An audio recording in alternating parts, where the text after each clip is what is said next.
السلام عليكم ورحمة الله وبركاته. نحمده ونصلي على رسوله الكريم.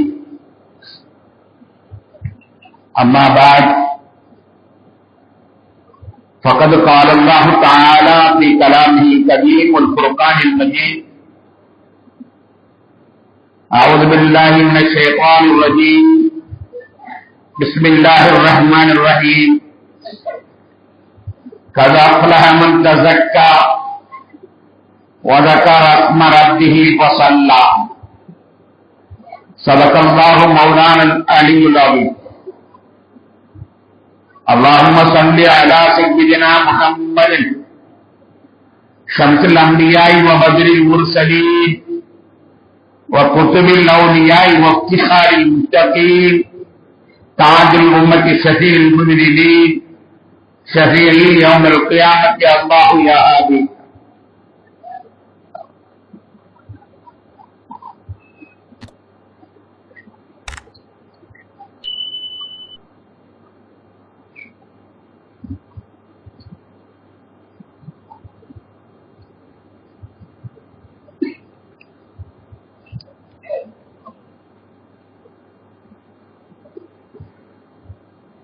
கண்ணியத்திற்கும் மிகுந்த மரியாதைக்கு முறித்தான பெரியோர்களே, சகோதரர்களே,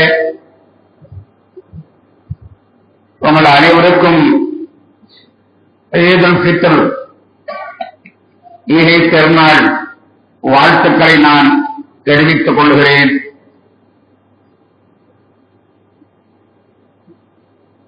அதே போன்ற நம்முடைய மண்ணின் மைந்தவர்கள் சரீரத்தால் நம்மை விட்டு வெகு தூரத்தில் இருந்தாலும் உள்ளத்தால் நம்முடன் ஒன்றியிருக்கக்கூடிய அந்த பெருமக்களுக்கும் ஈதுல் ஃபித்ர் வாழ்த்துக்களை தெரிவித்துக் கொள்கிறேன். குல்ல ஆமின் வான்குன் பிஹைர். காலமெல்லாம் வசந்தமாக அல்லாஹ் நமக்கு ஆட்சி அருள் புரிவானாக. அல்லாஹ்வின் அருளால் அவன் நமக்கு கட்டளையாக இட்ட ரமலான் நோன்பை சிறப்பாக நாம் நோற்றோம். அதனுடைய கூலியை எதிர்பார்த்த வண்ணம் இப்பொழுது 2 ரக்அத் அவனுக்காக வேண்டி தொழுதுவிட்டு அவனிடமிருந்து கூலியை வாங்குவதற்காக வேண்டி முந்தானையை சுட்டுக் கொண்டு தயார் நிலையில் இருக்கிறோம். அல்லாஹ் தஆலா நாம் நோக்கத்தினுடைய பலாபலன்களை முழுமையாக நமக்கு குறைத்து விடாமல் சிறப்பாக அவனே முன்வந்து நமக்கு வழங்குவானாக. கண்ணியத்திற்குரியவர்களே, இந்த நோன்பு என்பது ஒரு ரெக்கார்ட் பிரேக். சூரியன் உதிப்பதற்கு 1.5 மணி நேரத்திற்கு முன்னால் இருந்து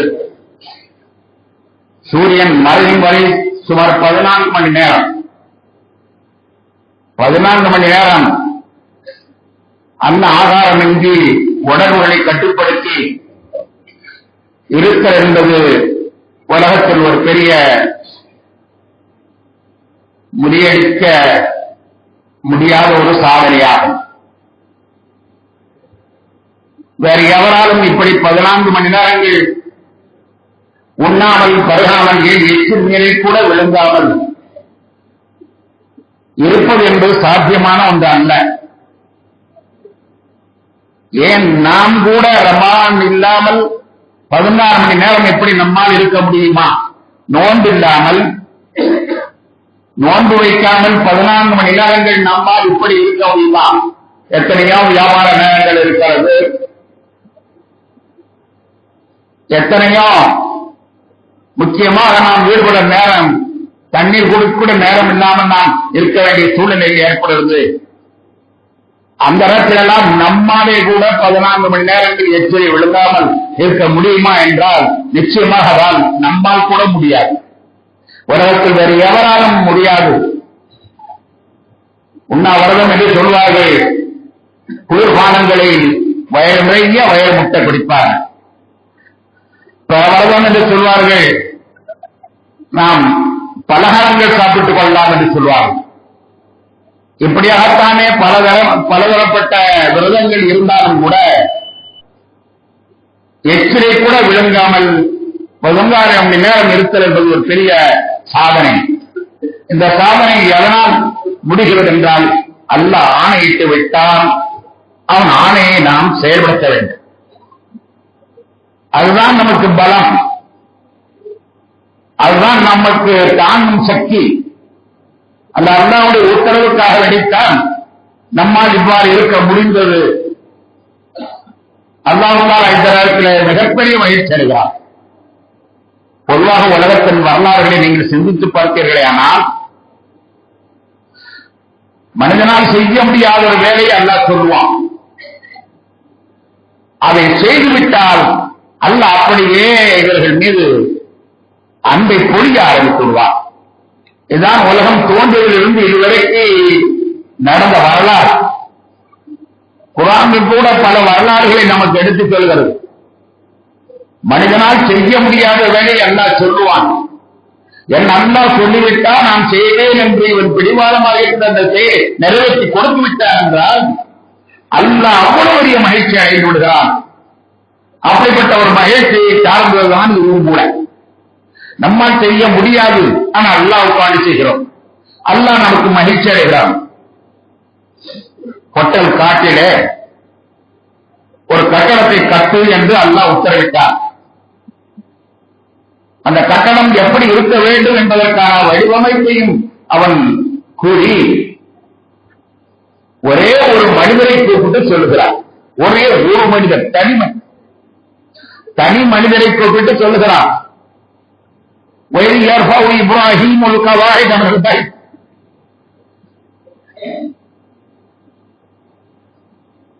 இந்த கஅபா இந்த கட்டடத்தை கட்டு என்று அல்லாஹ் உத்தரவிடுகிறான். அந்த மனிதரால் தனி காட்டிலே யாருடைய துணை இல்லாமல் தன்னுடைய பெரிய மகன் இஸ்மாயில் அதை மட்டும் கைக்கு துணைக்கு வைத்துக் கொண்டு அவ்வளவு பெரிய கட்டடத்தை கட்ட முடியுமா என்று நாம் பார்த்தாலும் கூட ஆச்சரியமாக இருக்கிறது. காபத்துல்லா, நான் சொல்வது காபத்துல்லாவைத்தான். காபத்துல்லாவை பாருங்கள், அந்த கற்களை ஒரே ஆளால் கொண்டு வந்து வைக்க முடியுமா?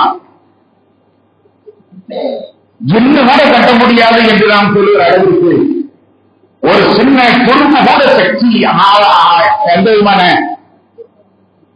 பலாபலன்களும் இல்லாமல், ஒரு டம்புகள் கூட இல்லாமல் அவ்வளவு பெரிய கல்லை கல்லின் மேல் வைத்து அதன் மீது இன்னொரு கல்லை வைத்து அதன் மீது இன்னொரு கல்லை வைத்து இவ்வளவு பிரம்மாண்டமான ஒரு கட்டடத்தை ஒரு தனி மனிதர் கட்டினார் என்றால் அது நம்ப முடியவில்லை. ஆனால் கட்டினார் என்பதுதான் உண்மை. கட்டினான், அல்லாஹ் சொல்லிவிட்டான் கட்டுவேன் என்று கட்டினான்.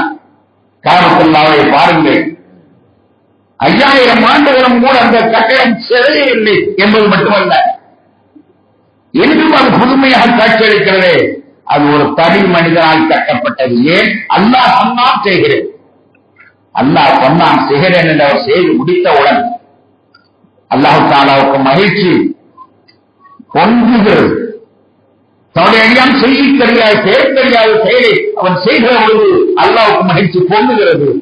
உடனே சொன்னான், இப்ராஹிமே இன்னி ஜாயிலுக்கு லின்னாஸி இமாமா, உலகத்தில் உள்ள எல்லா மக்களுக்கும் உன்னை நான் தலைவராக ஆக்குகிறேன். அரசர் உரையிலையும் நீர் அரசராக இருக்கிறேன், ஆன்மீக நிலையிலும் நீர் ஆன்மீக அரசராக இருக்கிறேன். அந்த முஹம்மதுக்கும் நீர்தான் பாட்டனாக இந்த உலகத்தில் உலகம் தோன்றுவதற்கு காரணமான போச்சலாகி இந்த முஹம்மதுக்கும் கூட நீர்தான் வழிகாட்டியாக இருக்கிற அளவிற்கு உன்னை நான் உயர்த்தி விட்டேன் என்று அல்லாஹ் தஆலா சொல்கிறான். இன்னி ஜாயிலுக்க லின்னாஸி இமாமா, அந்த அற்புதமான அந்த பாக்கியத்தை அல்லாஹ் மனம் வந்து வளர்க்கிறான். ஏன் தெரியுமா? செய்ய முடியாததை செய்தார். வரலாற்றை நீங்கள் புரட்டி பாருங்கள். சுலைமான் அலைஹிஸ்ஸலாம் ஒரு நபி, இவ்வளவு அரசர், பேரரசர். மனிதர்களுக்கு மட்டுமல்ல, ஜின்னுகளுக்கும் அவர் அரசர். ஜின்னுகளுக்கு மட்டுமல்ல, பறவைகளுக்கும் அவர் அரசர். பறவை பாஷையை பேசுவார், பறவைகளிடத்தில் நீதி வழங்குவார். பறவையினுடைய பாஷை, ஜின்னுகளுடைய பாஷை, எல்லாத்துக்கும் அவர்தான் அரசர். அகில உலகத்திலேயும் ஒரு தன்னுடைய ஒரு கோடியின்பால் கொண்டு வந்த அரசர். அந்த அரசர் ராணுவத்திற்கு தேவை என்பதற்காக வேண்டி ஒரு 1000 குதிரைகளை கொண்டு வந்து பரிசீலித்து பார்க்கிறார். அரசரை நேரடியாக பார்க்கிறார். அந்த காலத்தில் குதிரைதான் மிகப்பெரிய ராணுவம், குதிரைதான் மிகப்பெரிய ராணுவம். பரிசீலித்து பார்த்துக் கொண்டிருக்கிறார் அரசர். பார்த்துக் கொண்டு 1000 குதிரைகளையும் தேர்ந்தெடுத்து இது ராணுவத்திற்கு சேர்த்துக் கொள்ளலாம் என்று சர்டிபிகேட் கொடுத்து விட்டு திரும்பி பார்க்கிறார். தொழுகாமல் போய்விட்டோம். அசர் தொழுகையை தொழுகாமல் போய்விட்டோம். அசர் தொழாமல் இருந்து விட்டு இத்தனை 1000 குதிரைகளை பார்ப்பதே நம்ம அசரத்தோட அல்லாஹ் தொழுவது நம்ம விட்டுறேன். அப்படியான முசிபத்து பிடிச்ச குதிரையை ராணுவத்துக்கு தேவையில்லை. முசிபத்து கொடுத்த குதிரைகள் ராணுவத்தில் இருந்தால் ராணுவம் போட்டுவிடும். கொண்டுவாருங்கள், ருத்துவாருங்க கொண்டு வாருங்கள். அந்த 1000 வல்லாகனா வந்து கண்டதுட்டமாக மயிலத்தின் வெற்றி அடைந்தார். உயர்தரமான உலகத்திலே தேர்ந்தெடுக்கப்பட்ட குதிரை, அரசருடைய பரிசீலனைக்கு ஒரு குதிரை, ராணுவத்திற்கு மிக தேவையான ஒரு குதிரை. ஆனாலும் கூட தோழ விடாமல் ஆட்சிய குதிரை எனக்கு தேவையில்லை என்று அல்லாஹ் என்று சொன்னார். கழுத்தில் வெட்டுவதும் இல்லாம கண்ட இடத்துல வெட்டால், கால வெட்டால் கைக்கு அந்த 1000 போர் போயிட்டார். வேண்டாம் அதான் பார்த்தான். மகிழ்ச்சி தான் மகிழ்ச்சி, எல்லை இல்லாத மகிழ்ச்சி. எனக்கு என்னுடைய தோல்வியை ஒரு பெரிதாக நினைத்து தன்னுடைய தேர்ந்தெடுக்கப்பட்ட செல்வங்களை நாம் வெட்டி எறிந்து விட்டாரே, என் தோல்வியை தடுத்ததினால் அது தேவையில்லை என்று வெட்டி எறிந்து விட்டாரே என்று அல்லாஹ் தஆலா சந்தோஷம் தாங்கல, மகிழ்ச்சி தாங்கல. எதற்காக சொல்கிறேன் என்றால் அதே மகிழ்ச்சித்தான் இன்று மதிப்பான். 14 மணி நேரம் இந்த காலத்திலேயும் இருக்கிறார் என்றால் என்னுடைய அடியார்கள் எனக்கு அழுத்தான் இருக்கிறார். அதே மகிழ்ச்சி. அல்லாஹ் அடுத்த வசனத்தை சொல்கிறான், வலி சுலைமான சகரும் வரலாவாங்க. சுலைமானுக்கு கூப்பிட்டு சொன்னோம், இனிமே உனக்கு குதிரை தேவையில்லை, காற்று உண்மாகலாம். நீ காற்றிலே ஏறினால் 500 மணி நேரம் 500 மைல் தூரம் போகலாம். காலை காற்றிலே 500 மைல் தூரம் பயணித்து மாலை காற்றிலே 500 இடம் பயணம் எடுத்துக்கொள். நீ உனக்கு நான் காட்சி வசப்படுத்தி தந்தேன். என் அடியானே, எனக்காக வேண்டி நீ தியாகம் செய்கிறாயா, உனக்காண்டி நான் செய்ய பாய்ந்து காற்றை வாகமாய் கொடுத்தான்.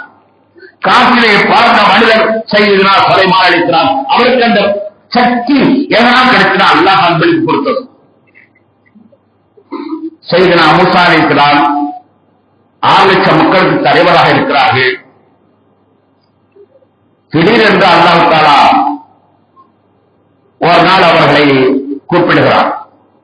கூப்பிட்டு நடுநிசி 12 மணி நேரம், 12 மணி இருக்கும். 12 மணிக்கு அவர்களை கூப்பிட்டு சொல்கிறான், இந்த படைகள் அனைத்தையும் நீ ஊரை விட்டு வெளியாக்கிட்டு போயிரு, இந்த நாட்டை விட்டு போயிரு. எகிப்து தேசத்தை விட்டு நீ கொண்டு போயிரு, 6 லட்சம் பேரை கொண்டு போயிரு என்று சொல்கிறான். நடுநிசி 12 மணி நேரம். 6 லட்சம் மக்களை அழைத்துக் கொண்டு சென்று விடு என்று அல்லாஹ் உத்தரவிடுகிறான். அல்லாஹ் சொன்னானே என்பதற்காக 6 லட்சம் மக்களையும் கூப்பிட்டுக் கொண்டு அந்த நாட்டை விட்டு கடந்து செல்கிறார்கள். ஏனென்றால் அந்த நாட்டு அரசன் பொறுமையாக்காரனா இருக்கிறான், அவன் இஸ்லாத்தின்படி மாற விடமாட்டேன் என்கிறான். எனவே ஊரை விட்டு நீங்கள் செல்ல விடுங்கள் என்று அல்லாஹ் உத்தரவை பிறப்பித்தான். பிறப்பித்த உடனே 6 லட்சம் மக்களை கூப்பிட்டு வர்றார். நாட்டை விட்டு செல்வதாக இருந்தால் அந்த நாட்டினுடைய 3 பக்கத்தையும் ராணுவம் சூழ்ந்திருக்கிறது. 3 திசையிலையும் ராணுவம் சூழ்ந்திருக்கிறது. ஒரே ஒரு திசை மட்டும்தான் மிச்சம். அந்த திசையில் கடல் இருக்கிறது, பெரும் ஆர்ப்பரிக்கும் கடல். 3 பக்கம் ராணுவம். அழைக்கின்ற இடத்திலோ அப்படியே அழைத்து இருக்காங்க. அழைச்சிட்டு வந்து கடற்கரையில நிக்கிறாங்க. நிக்கும்போது ஒருத்தன் கேட்டான், எப்பா நாட்டை விட்டு போறாங்க எப்படி 6 லட்சம் பேரை கடத்திட்டு போறாங்க எப்படி போற? 6 லட்சம் பேரை கடத்திட்டு நாட்டை விட்டு போறான்னு சொல்லி எப்படி போற? 3 வருஷமா அவன் சூழ்ந்திருக்கிறான். 3 வருஷம் அவனுடைய ராணுவம் சூழ்ந்திருக்கிறது. எப்படி போற? இங்க வந்து பார்த்தா கடல். கடல்ல போறதா இருந்தா, தண்ணியில போறதா இருந்தா 2 பேர் போறதா இருந்தாலும் ஒரு படகு தயாரிக்கணுமா இல்லையா? 6 லட்சம் பேருக்கு எத்தனை படகு தயாரிச்சிருக்கணும், எத்தனை படகு தயாரிச்சிருக்க? அவன் அன்வாரி கேட்டா, இந்நாள் அமுதரக்கும் பேட்டை கேட்டுறாங்க. இப்போ 2 பக்கமும் இடி, மத்தளத்துக்கு ஒருவர், ஒருவருக்கு ஒரு பக்கம் இடி, மத்தளத்துக்கு 2 பக்கம் இடி என்று 2 பக்கமும் இடியா நாங்க எப்படி போறதுன்னு தெரியல. அந்த ராணுவம் போறதுக்கு வந்து தெரிஞ்சா போறது நம்ம நசுக்கிடலாம். ஏன்னா அவங்க 12 லட்சம் பேர் ராணுவமே இருக்கலாம். நம்ம 6 லட்சம் நசுக்கிறோம். முன்னாலேயோ கடலை எப்படி கடக்க முடியும்? ஒரு படகு கூட இல்ல. என்னால முதலுக்கும் பேட்டி கேட்டுதாங்க இந்த மாதிரி போயிட்டு சொன்னாரு, எப்பா எனக்கு ஒன்றும் தெரியாது, இந்த மாதிரி தெரியாது, எனக்கு ஒண்ணும் தெரியாது, போதுன்னா போயிட்டேன், எனக்கு ஒன்றும் தெரியாது. அந்த சூழ்நிலை கொஞ்சம் யோசிச்சு பாருங்க. 6 லட்சம் மக்களை 1, 2, 2 6 லட்சம் மக்களை அடித்துக் கொண்டு இருக்கிறார். ஒரு திட்டமும் இல்லை. யார் செய்வான்? யாரா செய்வாங்களா? நீ சொல்றியப்பா, நான் எப்படிதான் போறதுன்னு அடுத்ததுதான் வரும். ஒரு ஆள் சொன்னா, நீ சொல்ற ரைட்டு, நான் எப்படி போறதுன்னு வேணும் அளவா இல்லையா? எதுவுமே கேட்கல என்றும் சொன்னா அழைச்சி வந்தேன். இந்த மாதிரி ரப்பு என்னோட இருக்கிறான். ரப்பு தான் உத்தரவு போட்டா நான் முடிக்கிறேன். அல்லாவுக்கு சந்தோஷமா தாங்கவே இல்லை. கற்பனோட பேசும்போது முடியாது. 6 லட்சம் பேர் அழைச்சிட்டு போனா அந்த உத்தரவு போட்டுட்டா, அந்த உத்தரவை செயல்படுத்துவாரா, யோசிச்சாரா, யோசிக்க மாட்டாரா என்றெல்லாம் பார்க்கல. யோசிக்க மாட்டாரு. ஏண்டா எங்களை பிரியமா இருக்கான்னு சொன்னான். அல்லாஹ் என்ன செய்யலாம் தெரியுமா? உடனே அந்த நதியை 12 கண்டம் விட்டாங்களா வெட்டி. அந்த 6 லட்சம் பேர் 50,000 பேர்கள் ஒரு பாதையில கடக்கிற அளவுக்கு ஒரு பெரிய அதிசயத்தை எங்களுக்கு உலக அதிசயங்களை பெரிய அதிசயம் என்ன தெரியுமா? ஒரு கடல் 12ஆக பிளந்து. வரலாற்று நடந்து முடிந்து எத்தனை நூற்றாண்டுகளாக இருக்கலாம். ஆனா நடந்தது என்னவோ உண்மை. 12ஆக பிளந்து ஒவ்வொரு பிளவிலையும் 50,000 பேர் போன அளவுக்கு ராணுவ பாதை. இன்னைக்கு நான் தண்ணி வச்சுச்சுன்னா நாளைக்கு எங்க ஊர் நடக்க முடியுமா? சகஜே 3 நாளைக்கு காய. அப்படி இருக்கிற ஒரு ராணுவ பாதை என்று உருவானது. அது யார் செய்த? அல்லாஹ் தான். அந்த மகிழ்ச்சியிலே அல்லாஹ் தான் அவர்களுக்கு அதை செய்திருப்பார். கண்ணியத்திற்குரிய பெருமக்களே, அல்லாஹ் தான் சொன்னான், நான் சொல்றேன் செய். ஏன் எதற்கு என்று பார்க்காமல் செய். செய்தால் உனக்கான பரிசு தருவேன் என்று செய்தனா மூசா அலைஹிஸ்ஸலாம் அல்லாஹ் தேர்ந்தெடுத்தான். நீங்க குர்ஆனை பார்த்தீங்கன்னா எங்க வந்தாலும் மூசா அலைஹிஸ்ஸலாம் பேச்சு, ஒரு சூறா கூட மூசா அலைஹிஸ்ஸலாம் பேச்சு வரா இருக்கார். குர்ஆனை நீங்க எங்க வரட்டாலும் எந்த வரலாற்று எப்படிட்டாலும் மூசா அலைஹிஸ்ஸலாம் அல்லாஹ் குர்ஆன் நிறைய நினைச்சு வச்சிருக்கார். அவங்க அவ்வளவு போடுறான். ரசூலுல்லாஹி ஸல்லல்லாஹு அலைஹி சொல்லுவாங்க, மறு உலகத்தில் எல்லா மனிதர்களும் அழிக்கப்படுவார்கள். எல்லாரும் ஒன்னில்லாமல் ரூஹ் வாங்கப்படும். திரும்பி எல்லாத்தையும் அல்லாஹ் எல்லாத்தையுமே திரும்பி மௌத்தாக்கு சூழ்நிலை எல்லாத்தையும் அழிப்பு விட்டு மறுபடியும் எழுந்திருப்பார். எழுந்திருக்கும் போது முதலாக நான் தான் எழுந்திருப்பேன். கண் விழிப்பதில் முதலாம் அவனாக நான் இருப்பேன். நான் தான் கண் விழித்தேன். கண் விழிச்சு பார்ப்பேன். இந்த மூசா அலைஹிஸ்ஸலாம் அரசுடைய கதவை கட்டிட்டு வந்துட்டார். என்ன அதிசயம்? நான் தான் முதல்ல எழுந்திருக்கிறேன். எழுந்திருக்கிறேன்.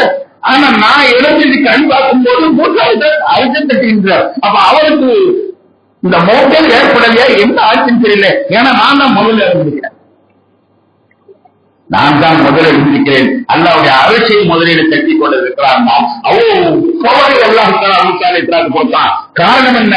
எதையும் செய்ய முடியாது. நிச்சயமா மனிதனும் முடியாத ஒண்ணு. அவர் அல்லாஹ் சொன்னாங்க செஞ்சார். ஒரே அல்லாஹ் சொல்லிட்டாங்க. அல்லாஹ் சொன்னா என்பதற்கு செய்துவிட்டார். அல்லாஹ்வுக்கு அவ்வளவு மகிழ்ச்சி. நபிகள் நாயகம் ஸல்லல்லாஹு அலைஹி வஸல்லம் காலத்தில் ஒரு உதாரணத்திற்கு வருவோம்.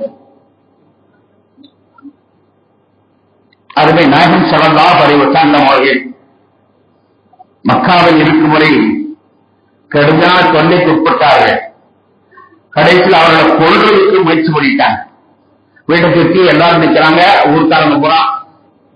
அந்த கொல்றதுக்கான முயற்சி ஏற்பட்டாலும் அந்த காலத்தில் அவர்களுக்கு தான் நீங்க மதினாவுக்கு போயிருங்க கேட்டான். சரி, மதினாவுக்கு வந்தாங்க. அல்ஹம்துலில்லாஹ் தப்பிச்சு எப்படியோ மதினாவுக்கு வந்தாங்க. வந்த உடனேயே இவங்க மதினாவிலே வாழக்கூடாதுங்கிறதுக்காக ஒரு 1000 பேர் வந்து ஒரு பெரிய படையை தள்ளிட்டு வந்துட்டான். கொல்றது மதினாவே க்ளோஸ் பண்ணிடும். அது ஒரு சின்ன ஊர், ஒரு குக்கிராமம், பருத்தியூர் மாதிரி ஒரு சின்ன ஊர்.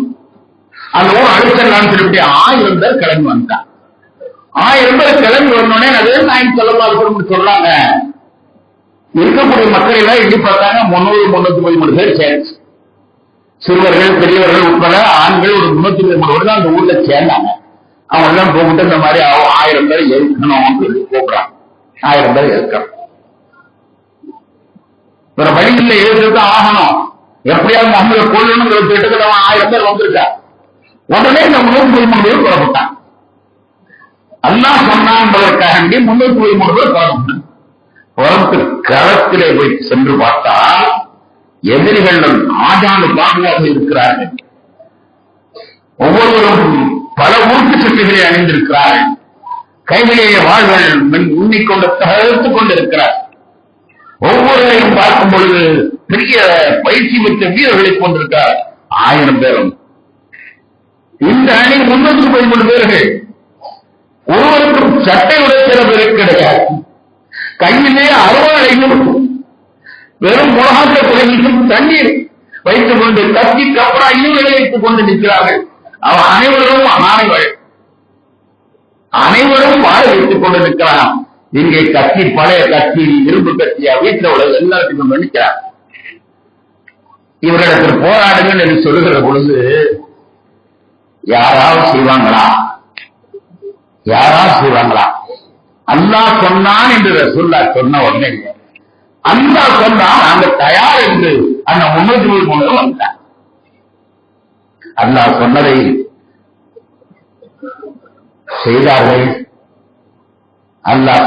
செய்தார்கள். யாராலும் செய்ய முடியாது. பைத்தியரான மலையிட்ட போய் மோதுன்னு சொன்னா இந்த என்ன இருக்குது? ஒன்றுமில்லை, எப்படி மோதுவான்? ஆனால் அல்லாஹ் சொன்னாங்க செய்தார்கள்.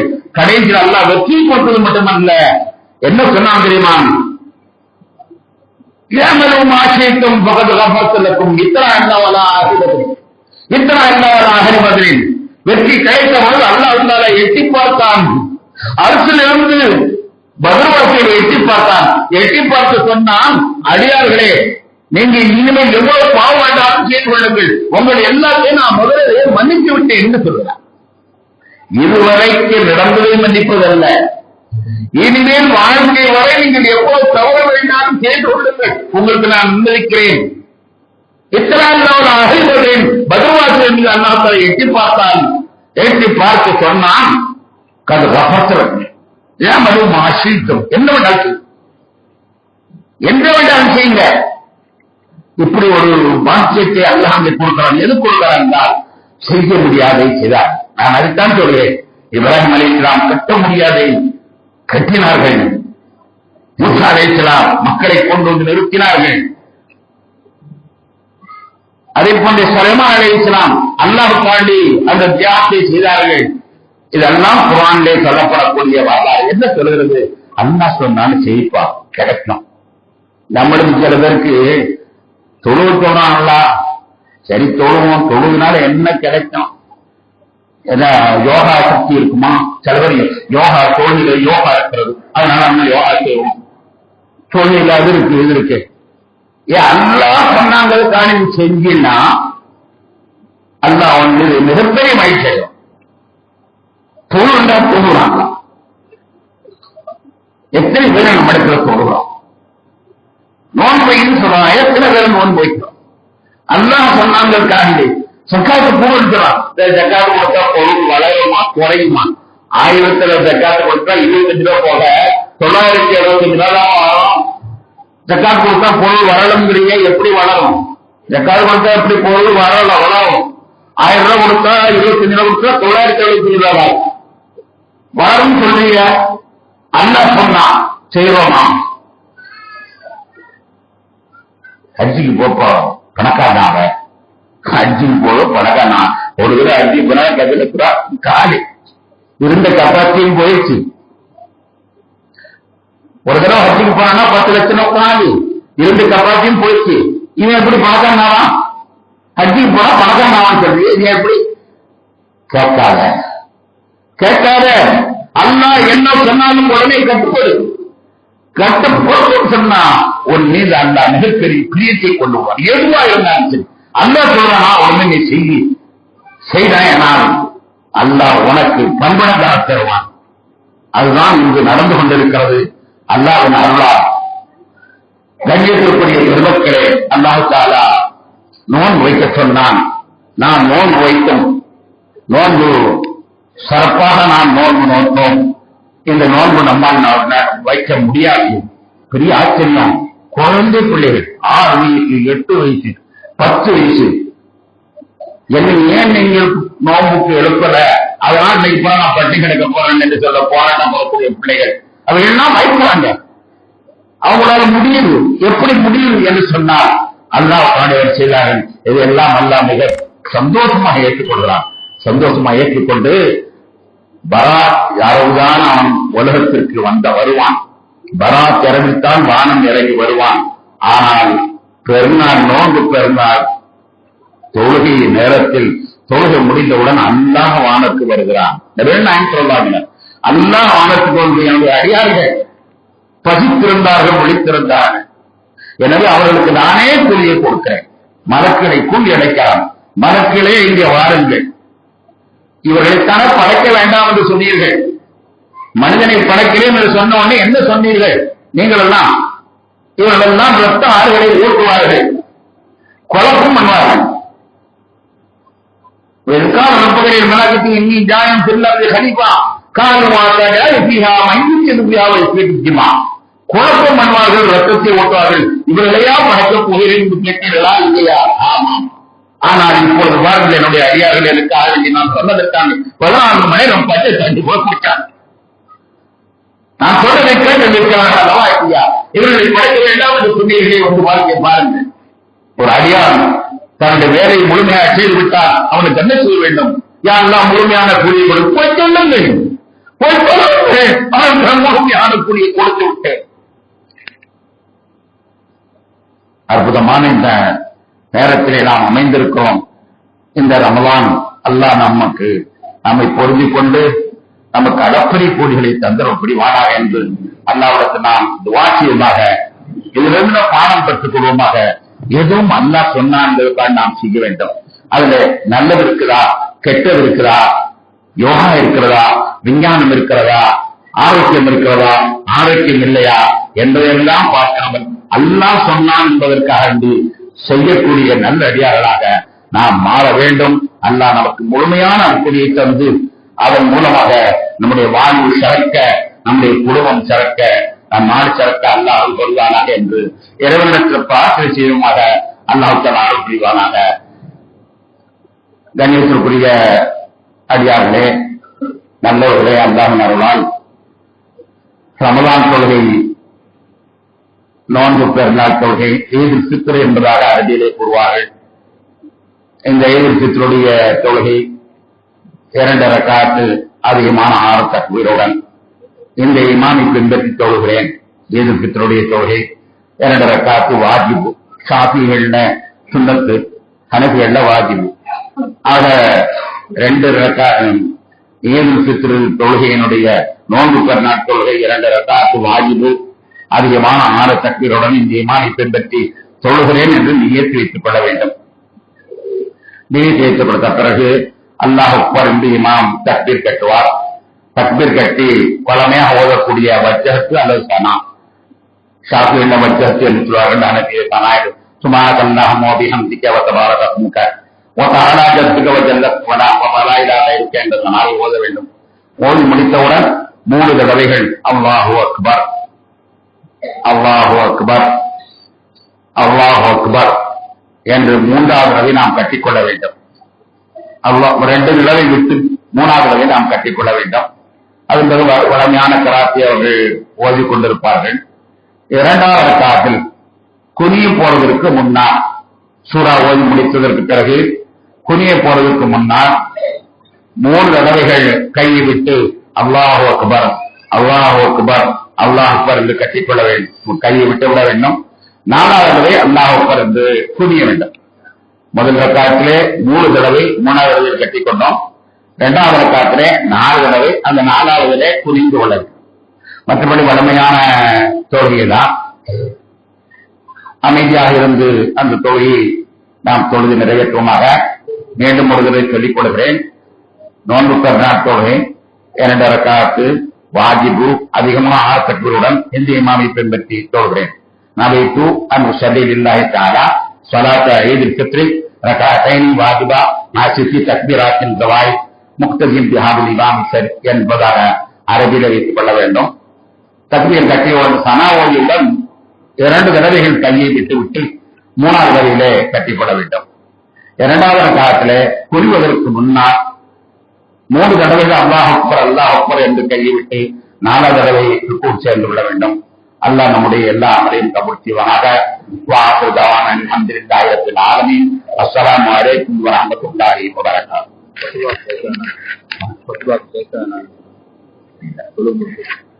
குத்பா முக்கியமாக குத்பா ஓதக்கூடியனர் முடிந்தவுடனே இன்ஷா அல்லாஹ் தொழுகை முடித்தவுடனே இமாம் குத்பாவுக்கு ஆரம்பித்துள்ளார். குத்பா ஓதினாலும் பேசக்கூடாது, யாருமே பேசக்கூடாது. தொழுகையில் இருப்பதை கொண்டு அமைதியாக இருக்க வேண்டும். ஏனால் குத்பாவிலிருந்து இறங்கிய பிறகு தக்பீரை சொல்லி துஆ ஓதுவது வரைக்கும் யாருமே முழுமையான அமைதியை கடைபிடிக்க வேண்டும். சிறு பிள்ளைகளை நீங்கள் கட்டுப்படுத்தி வைத்துக் கொள்ளுங்கள். குத்பா உண்டில் கொடுப்பதோ அல்லது எங்க வீட்டுல கஷ்டமா இருக்குது அவங்க எல்லாம் உதவி செய்யுங்கன்னு சொல்றதோ, இப்படி யாராவது ஒருத்தவங்க சாப்பிடுறது ஏதாவது சொல்றதோ எந்த சத்தமும் இருக்கக்கூடாது. குத்பா ஓதக்கூடிய நேரத்தில் எந்த சத்தமும் இருக்கக்கூடாது. 2 ரக்காத் தொழுகையாக இருக்கிறதாக நினைக்கப்படும்.